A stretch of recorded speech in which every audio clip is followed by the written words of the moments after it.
was a typical young girl, but when I was 13, something happened to me that was unexplainable. By the way, my name is Maya. I can remember at the end of 7th grade year, for the last weeks of school, we didn't have much to do, so we watched a lot of movies in our classes, and the teachers really didn't care what we did. We started to stay in our homerooms all day. Then there was this one day when all the boys were playing basketball in the gym, and some of us girls and guys that didn't want to play, we went to our social room.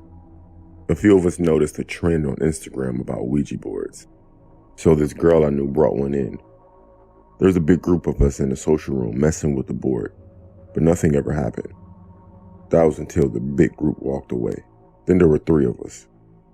We asked simple questions, but the planchette didn't move until I asked, "Are ghosts real?"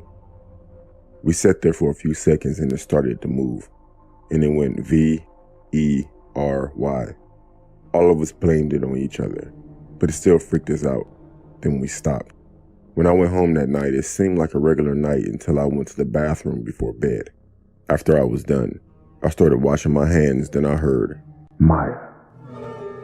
I stopped washing my hands, then I heard one single footstep. My heart was pounding. I looked up from the sink into the mirror, and there was someone standing behind me in the doorway of the bathroom.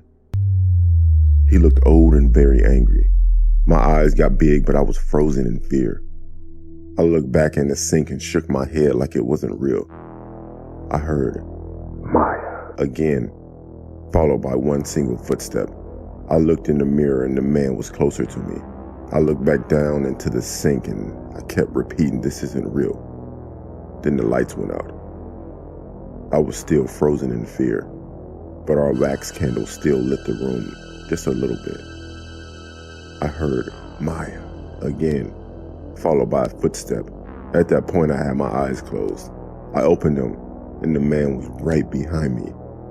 I closed my eyes again, and I said, "This isn't real." He then said, "Very." I ran out of there so fast I knocked over a few towels. I told my mother, but she blew me off. I begged to sleep on her floor that night and she let me. I told my friends about what happened that night, and they had the same type of experience. But guess who isn't playing with Ouija boards again? Me.